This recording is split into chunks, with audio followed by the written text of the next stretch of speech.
Hello, welcome. Thank you for joining. My name is Ethel, a spiritual life coach, mindset coach, and channel of light. So, today's topic, we're talking about faith and gratitude. Why they are both so important when we are attempting to manifest a new experience in our lives. Have you ever heard of the saying that goes something like, be grateful for what you have? Why do they say that? Because if we're not grateful for what we already have, it's like the universe is not going to give you more of what you're not going to be grateful for, right? It's like, yeah, you experienced it, but you don't really want it in your life. Hello, welcome. So most of the time, we're not really taught to be grateful for the things that we already have. Yeah, there's a saying that goes like that. But people don't put that into practice. They don't really take time to be grateful for everything that they have. And I think this is really important because gratitude is like fertilizer for your life. Literally everything that you put your energy and your attention grows. So this is why whether you are focusing on something that's good or negative, you notice that those things grow. But usually we experience a lot of negative circumstances that we don't want in our lives, but we have no idea how they came about, right? And so we just kind of wonder why we're experiencing what we're experiencing. One, I think we're not consciously creating what we want. Two, we're not grateful for the things that already enhance our lives. And so the universe is like, well, they don't want more, and plus they're not grateful for this, which they're about to lose. Because that literally can happen in our life. If we're not grateful for something, that we have, we might lose it because there's no energy that's helping that thing grow. It's like you're not choosing it. But I think it's important to continue to choose things that are working well for us. It's also possible to be grateful for the things that are coming, not just what you have. Because when you begin to incorporate a practice of gratitude in your daily life, so you are continually choosing it, like I said, and you're putting your energy behind that. So you're saying you want more of it. And at the same time, you attract and manifest sort of random manifestations that surprise you in a good way. So that's another good thing that gratitude does.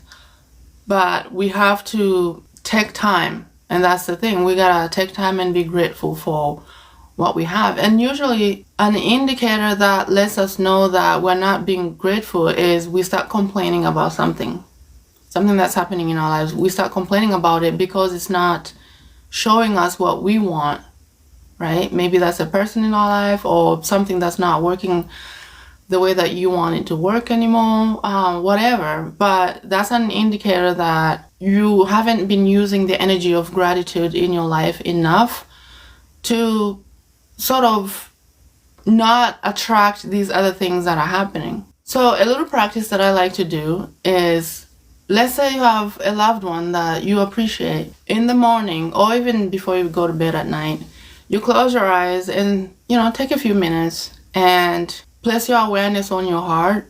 And then when you put your energy and your attention on your heart, as we know, where you put your attention and energy, that thing grows. So basically, your heart begins to open a little bit because you're putting your energy and awareness on it. So it's like you're saying hello to your own heart, right?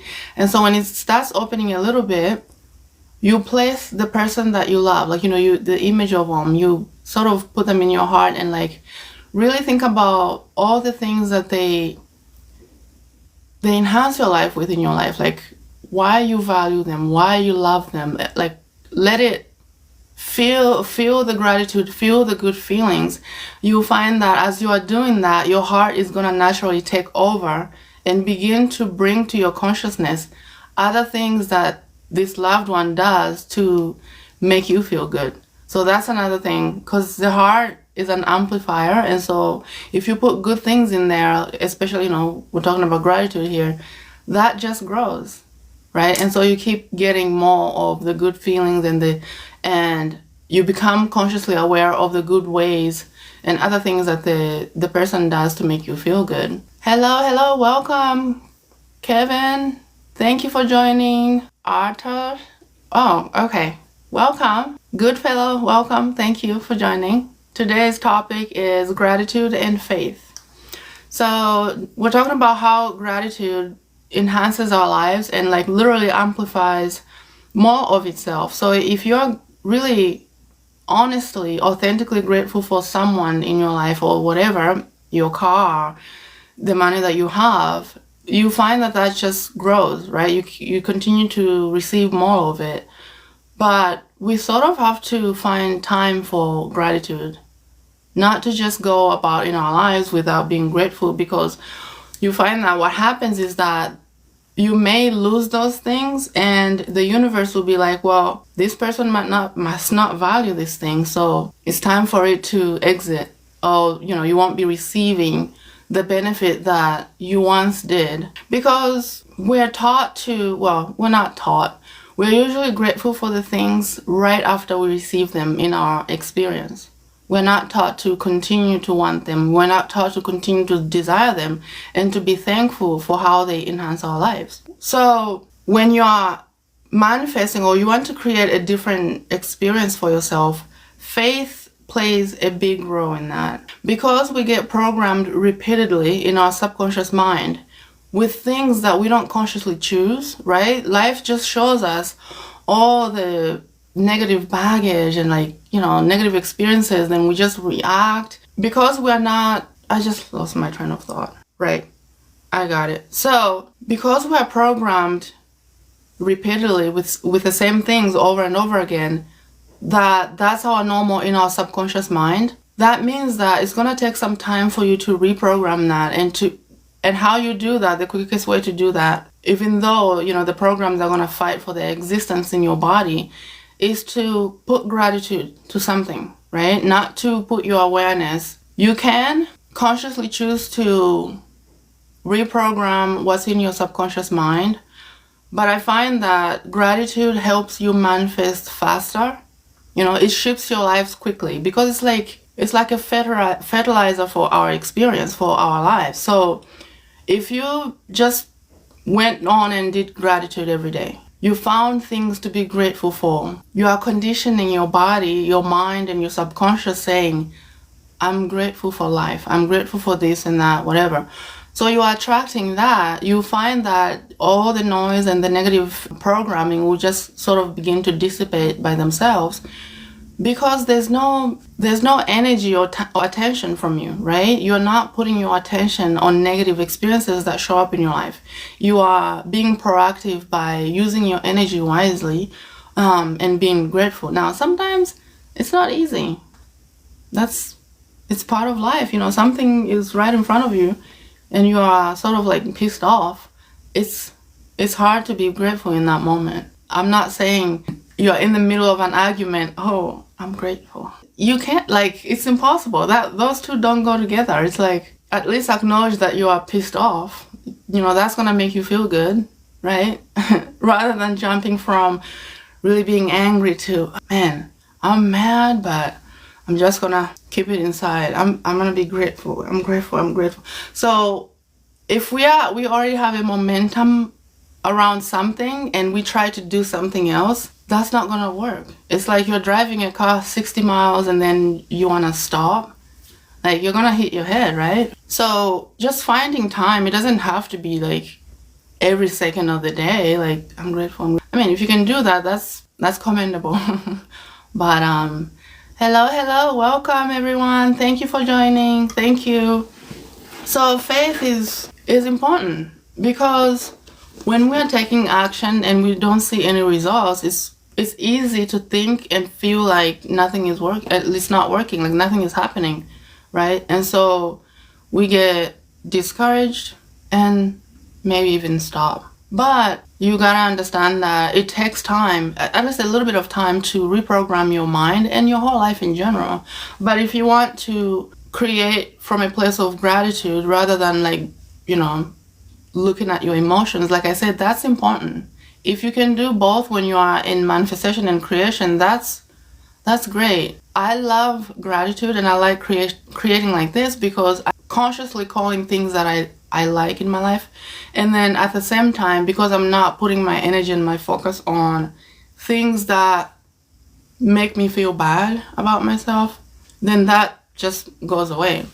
But it takes a little bit of time, because the current programming and your current thought process that you have, you didn't create that in one day. It didn't become your truth in one day. You had to hear it over and over again. So for example, I grew up in a household where I was told that I wasn't good enough, and I took that program on for many years, right? I acted and reacted from the program that I was not good enough. So until I consciously decided to choose differently, and it wasn't easy at first, and it's not going to be easy, but as you continue to be present to your life and what you are grateful for, you begin to attract more of it. Even the behaviors of certain people in your life, if you just open your heart and really put the image of that person in your heart and be grateful for them, for the good things, like, bring to mind why you are grateful for them, bring to mind why you love them. You see that their behavior changes towards you. It's because you are getting away from the negative charge of the other way that they're acting. This is not manipulation, by the way. You are choosing, because you are a conscious creator of your life. You get to choose what you're going to experience. So this means that even the relationships that you have, you don't have to be fighting with people about how they should be. Just place your awareness on what you want to see more of in your life. And so that's going to do all the work for you. And so because you are aligning your energy to be in alignment with gratitude and good experiences, then that person has to only show you the good parts of them, in relationship. But when we experience negative circumstances, that's how we choose. I get that. Contrast makes us choose, or this helps us choose what we want to experience. I'm not discounting that at all, but there has to be a point where you're like, okay, I've seen enough, I've experienced enough, I don't want to be experiencing myself in this negative experience anymore, so I'm going to choose differently. And so this is where you begin to really see what you like about your life and begin to choose more of it, and then sort of remove your energy from things that are not working anymore. Hello, welcome. But here's the thing that happens though, when we decide to create our lives, to bring a new experience in our lives, and we take the action and we stop, and then we go again and we start again another time, we begin to take the action, we got a good momentum going on, and then we stop. What's happening there is that the ego wants to keep you safe in your comfort zone. It doesn't want you to go to the next level because it doesn't know how to protect you when you get there, right? It's sort of comfortable and safe, and also keeping you safe where you are, right? But as you continue to take action, it's going to have to sort of acclimate to where you're going, because the ego is part of who you are. So it has to be with you, right? So if you consciously decide, no matter what, I'm going to take this action, I'm going to do XYZ, and then you follow through, then the ego is going to be like, wow, she's not stopping, he's not stopping. I threw this on their path, I did this, I threw fear, anxiety, worry, nothing is working. They're not listening to me, right? Because we unconsciously listen to the ego, and it stops us because it knows us in the comfort zone. It knows the actions we're going to take, how far we're going to go, and it knows when we're going to stop taking the action. So it's like, this is why when we begin to take action, we're very energetic, right? Oh, I'm so happy, I can do it, right? You feel the motivation, energy, and like you're doing it, you feel great. And then day number 4 is like, man, I don't want to do it today. I think I'll take a break. I'll continue tomorrow. But no, you're not continuing. You're starting over, actually. That's what you don't know. And so this is why some people say, if you do break your momentum and you're trying to reprogram your subconscious mind and your ego to listen to what you choose to create, to take a few actions, over a few days, a number of days, so that the ego can actually come with you without stopping you. That time is the time that you actually see and witness the many ways that the ego stops us. It will take something very small and blow it out and like cause you to forget to take your action. It will use every trick in its book to make you stop taking action. So, hello, welcome. Patricia, welcome. And welcome to Sai. See? Okay, welcome. Edilo? I think, yeah. Welcome. Thank you for joining. So, that is why faith is important. And also, when you believe that the action steps that you are taking are working and you continue, you follow through with what you say you're going to do every single time. I mean, every now and then you will say that, okay, I'm going to do something, and then we don't do it. But if it's not a habit, I don't think that's detrimental. But the thing of breaking your word to yourself, the ego learns that. The ego then doesn't take you seriously anymore. It's like, oh, they say they're going to do this. Okay, I'm going to give them 5 days. 6 days, I'm gonna come in and be like, no, don't continue, stop, right? And that's where we feel like, this is why I say, when you have a goal that you are working towards, your feelings and your thoughts while you're taking the action for the number of days, they are sort of a lie, because the ego wants to stop you. And so how you know that the ego is lying to you is, it really feels like, oh, I don't want to do it. It feels like that. It feels so real. It's like, I don't want to do it. I just want to, do something else. But that's probably one of the first things that the ego does to sort of stop us, right? And so this is why having accountability partners and like someone that's going to help you on your path is very important. It's very, very important. I have about 5 mentors, and even though I have these 5 mentors, I don't do anything that go against who I am. So you gotta have discernment. You don't always have to do what someone is telling you, even if it's, goes against who you are. And this is why I love talking about the Akashic Records and what they are. This is where you find out what patterns you are currently unconsciously playing in that are keeping you in the same behaviors, in the same thought processes, and in the same circumstances in your life.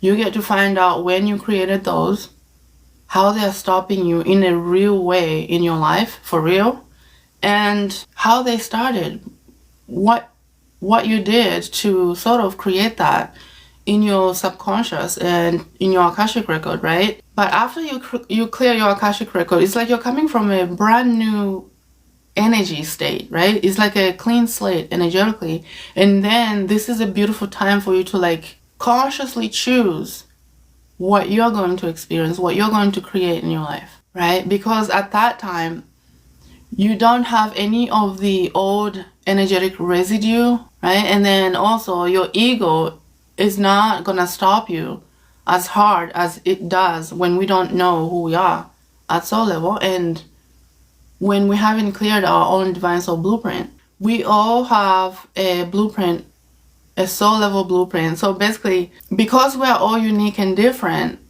how we be, basically who we are, how we are showing up, and how we are made to create can be accessed in your Akashic record. This is where you find out, okay, so I'm going to give 2 examples.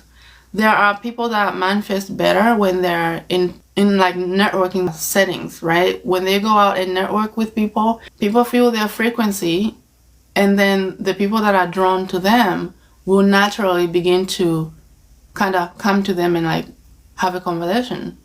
But if this person then stays home because they see someone on the internet that has a business, a home-based business where it's not even, it's like faceless type of video content, and like, they make a living off of that, and they want to do the same thing, they're not going to be as successful as when their energy is out there and interacting with people and engaging with people's energy in a beautiful way that can create meaningful connection, right? Now, other people maybe you may call them introverts. Yeah, they can go network in their own way, and they show up very differently within themselves. But that's not what they're called either, but I'm just speaking of something that is commonly known out there, right? So if this person then decides to go and force herself because the mentor told them to go put themselves out there and be massively uncomfortable in one setting, to get up and speak and do all kinds of stuff because the mentor told them, but their soul is like screaming at them like, this is not you, get off the stage. But no, they're sweating and they look like a mess, but they're doing it, but then they feel really bad. Like the more they do it, the more the soul is like, come on, this is not you. And the soul will never scream at you. It's very subtle. It's like intuition. It's through intuition. Hey, listen to me. This is not you. But we usually don't listen to that. Because what we know and what we're used to is when someone speaks loudly about something that helped them, right? Something that helped them on their path, and they say, you have to do exactly like I say. But you are not created like that. And we don't know. Like, how are you going to know what your, if you want to call it, strategy is when you don't know your own energetic life, when you don't even know who you are at a spiritual level? This is where this person now goes home, feels really bad for getting on that stage. And then they don't manifest anything, right? And so they feel even more worse than they did before they got on stage, right? And nothing works for them in that way until you find out, wait, what energy am I designed to use? Because who we are, the energies that we all use and are created in and through are very specific, like I said. Some people manifest better when they're with groups. Some manifest better when they are by themselves, listening to their own thoughts, listening to their own energetic frequency around them without anyone else's energetic noise. Both of them are okay. And it's not to say one is better than the other. You just gotta know what your energy is. There has to be a point where you have tried everything else to create and nothing has worked. We are programmed to go against who we are. And we are massively programmed to put limitation first, to be in limitation. You feel uncomfortable? No one cares. Just do it, right?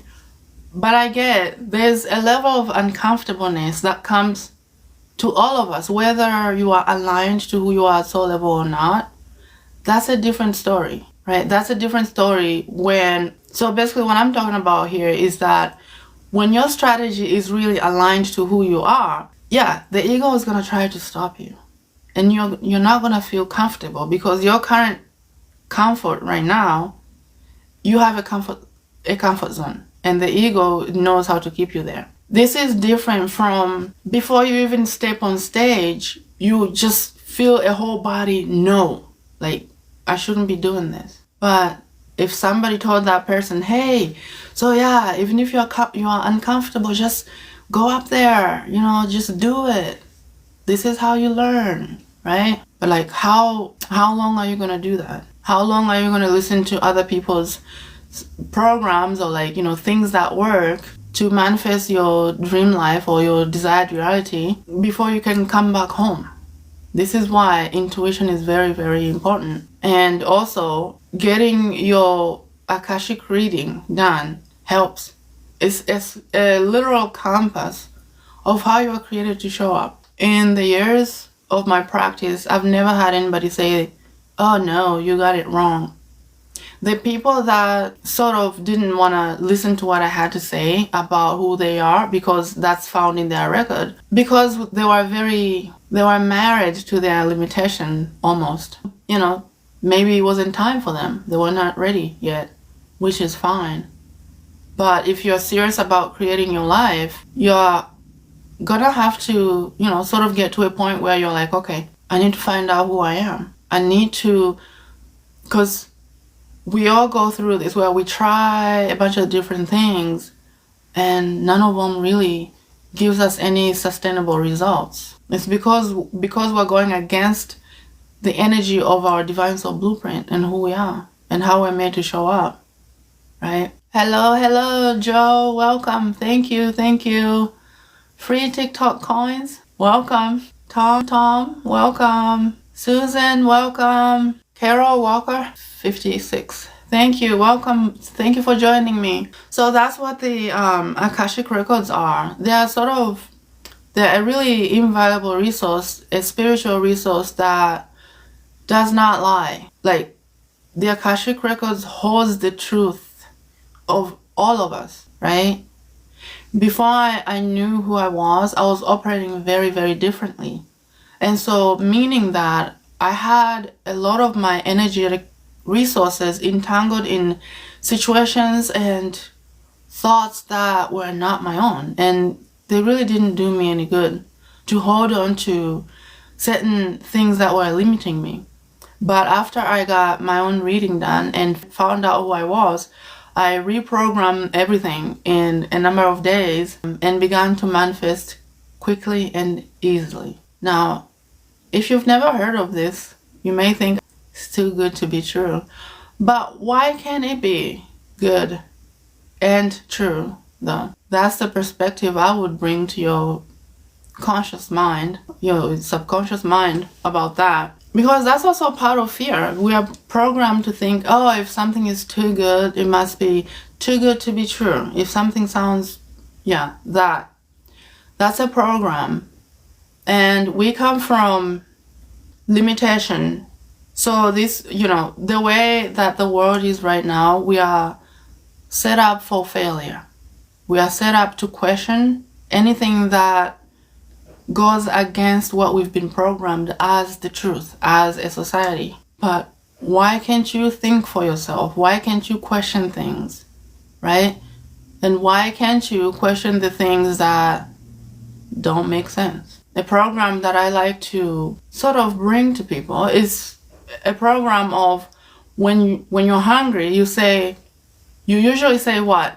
I'm hungry, I'm tired, I'm sick. You're not hungry. You are experiencing hunger. You're not sick. There's a disease frequency in your body, but that's not who you are. You're not tired. You're experiencing being tired, right?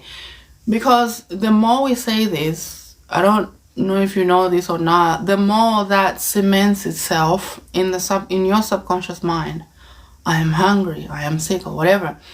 Because you are affirming the divinity that you are in the energy of hunger. I am hunger. I'm hungry. No, you're not. So begin to question what you're saying. Because sometimes the things that we say, we're even asleep to them. Because we've been programmed. And I don't know if you've heard about spelling. These are spells. What you say to yourself, what we all say as a society, that there's a lot of energetic messages that are embedded in them that go straight to your subconscious and your energy body. We don't even question it. But this is a time we're being called to awaken and to find out what your truth is and come from that place, right? It's time for you to reclaim your own subconscious mind. And I know, we've been called for a while now to wake up and begin to know who you are so that you're not easily programmed by an authority figure outside of you, whoever that may be, the church, the parents, when we're younger, whatever. You find that most of the programs that we run on and from, they come from someone else, someone outside of you. They came from some point on your journey. And so finding out where that came from, I think, is important so we don't make the same choices again, right? Just say hi as you're coming on. I'm not sure how many people are on. Just say hi and thank you for joining. So that's why faith, I think I talked about faith and I talked about the Akashic Records. They're really, really helpful though. I do both Akashic Record Reading and Divine Feminine Embodiment sessions with women. And so both of them, I have a link in my bio that I offer. So if you are interested in finding out more about that, you can click the link in the bio and check it out and see if it's something that will be of interest to you. One moment. Why won't this get off? There we are. So that is, what was I talking about? The Akashic Record? Okay. So that's why gratitude and faith are important when we are on the journey of manifestation and consciously creating what we want, what we choose to create, so we can exercise the power of creation like we intended when we got here.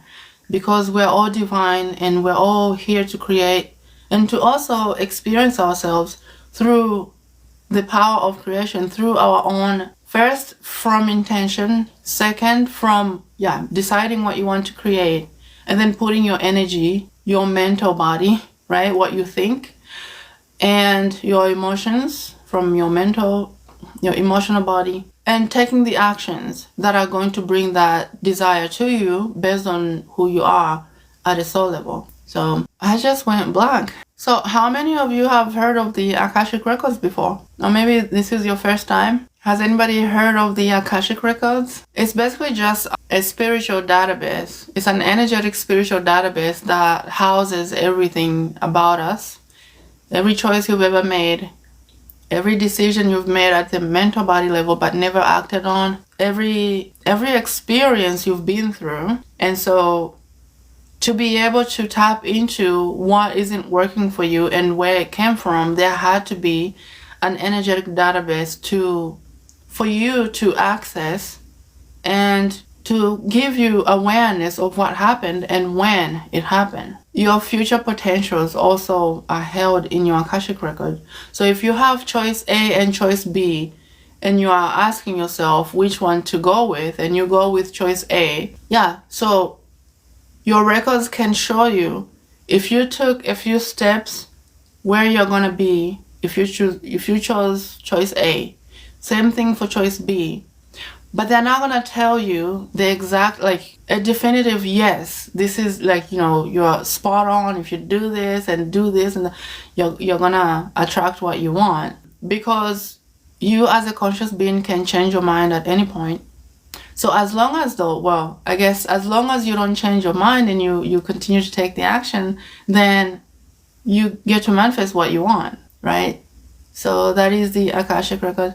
Hello, George. Thank you for joining. But so the future potentials are held there, and everything else we talked about. You can also access past lives and find out who you were in a past life and how you succeeded there. And also, if you have any karma that you came in with, you are able to access that in your record and clear it.